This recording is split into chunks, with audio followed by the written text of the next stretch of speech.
Spiders scuttle into the world of Conan Exiles with the Bazaar's latest new bundle, the Spider Infestation set. This one is not for arachnophobes, but for fans of our eight-legged friends. Is the price too high? Today we're going to find out. Firstly, a disclaimer: this set was gifted to me by Funcom. Just like all my other reviews, that will in no way affect my opinions of this set, nor would it affect my recommendation or lack thereof. So without further ado, let's get started.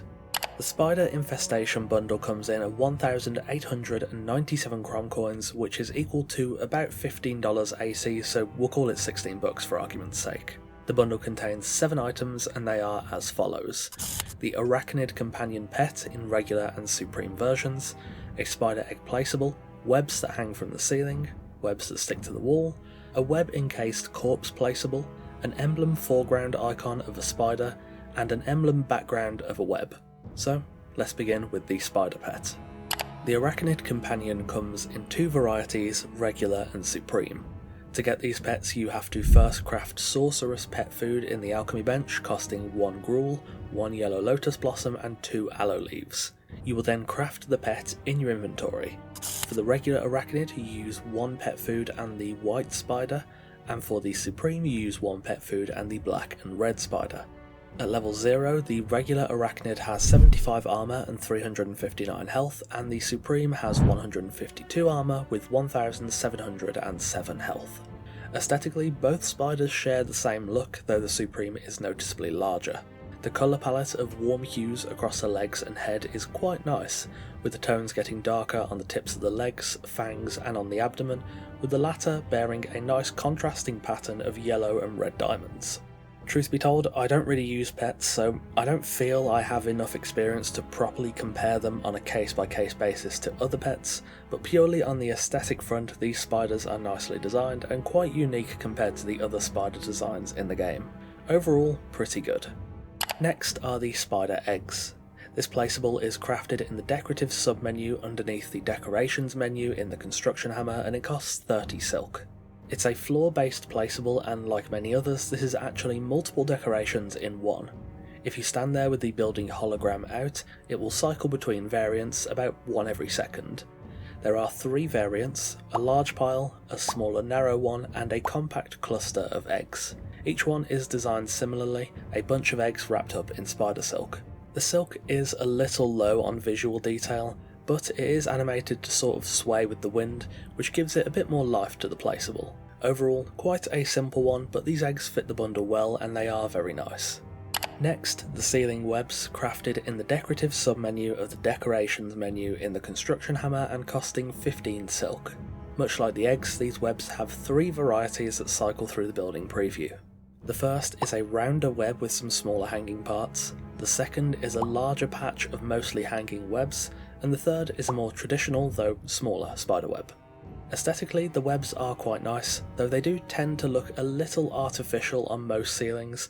That's mostly because a lot of ceilings are quite thick, and thus the webs tend to clip through them a little bit, and you can't really adjust the height of the web because it won't then actually be on the ceiling. That being said, the webs do animate well, and they have no collision box, meaning you can use them in really tight hallways and still easily walk through. Overall, the webs are quite good, work well with the set, and will undoubtedly be a very welcome addition for Temples of Zath, and especially any spooky builds in the future. Next, the wall webs. This has the same crafting cost and location as the ceiling webs. I think there are 3 varieties of this placeable, but unfortunately they're just a bit too similar. They are all traditional spider webs of varying sizes. Whilst they do work well, I wish we had a little more choice.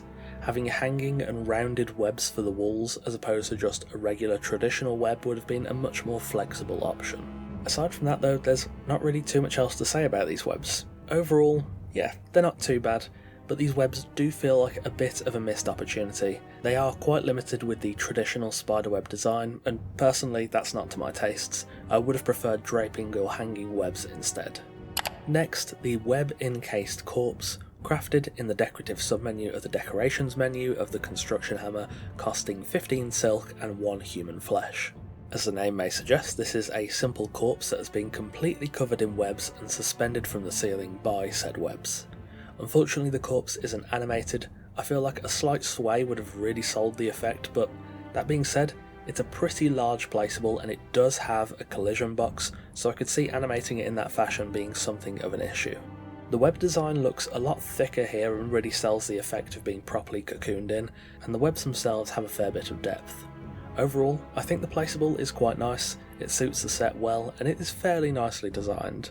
Again, this would go really well in the Temple of Zath, or if you're building a more spider-themed spooky build as well, these are almost a must-have for that idea. Finally, the emblem parts. The foreground icon of the spider is quite nice, and I think the idea of the background web has some merits, but unfortunately they really clash with each other. I'm a big symmetry guy, so the spider being symmetrical against the asymmetrical web doesn't really do much for me. For that background web, I would have much preferred it to be centered and symmetrical. The foreground icon is most definitely the standout here. The design is strong enough to work with many other background pieces, whereas I think the background web is considerably weaker. It's just too fine and too detailed to be a strong background. Overall, the background icon of the web is not great. As mentioned, the asymmetrical nature doesn't really do much for me, but the foreground icon of the spider itself is very strong. So now we've been through the contents, is any of it worth the $16 price point? Unfortunately, I don't think so. I am happy to say I found no bugs or issues. My main gripes are with flexibility and of course the value assessment. Whilst the bundle is fairly well designed and very consistent and fitting across all its elements, the background emblem icon and the wall webs don't really do it for me, for the reasons I've already stated. They are somewhat smaller complaints I guess, but for the price point I'd want everything to be perfect, though of course I will say those complaints are at least somewhat subjective. As for the value assessment, this bundle doesn't really feel like it's worth $16. $10 I think would have been more palatable, but to be fair, every bundle could be cheaper, and to a degree, I think it's sometimes more realistic to analyse if the contents and the quality come up to the price, rather than trying to make a moot point about how much I think a bundle should cost. I will say, I think the value of the bundle is a bit better if you're on console. Many of these items might seem familiar to PC players, that's because they've been in-game assets for a long time, and thus have been in a lot of mods that I've used many times before.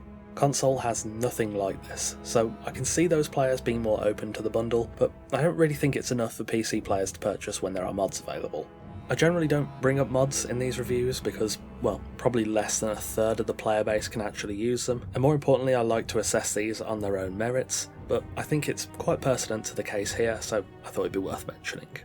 It's a shame that the bundle has a couple of pitfalls. They might not bother everyone, they are more of a subjective issue. That being said, I am always happy to report there are seemingly no bugs. It may be the bare minimum for paid content, but I think it's worth mentioning when things are done right.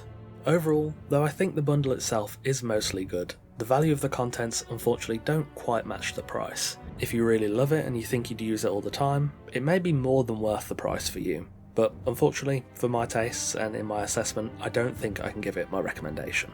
And there we have it, my review of the Spider Infestation bundle. Thank you for watching, and of course a massive thanks to our wonderful esteemed coffee cultists for continuing to support the channel over on Patreon. Don't forget to drop a like on the video and make sure you subscribe for more Conan reviews, guides, builds, news, lore videos and more. Take care, and I'll see you soon.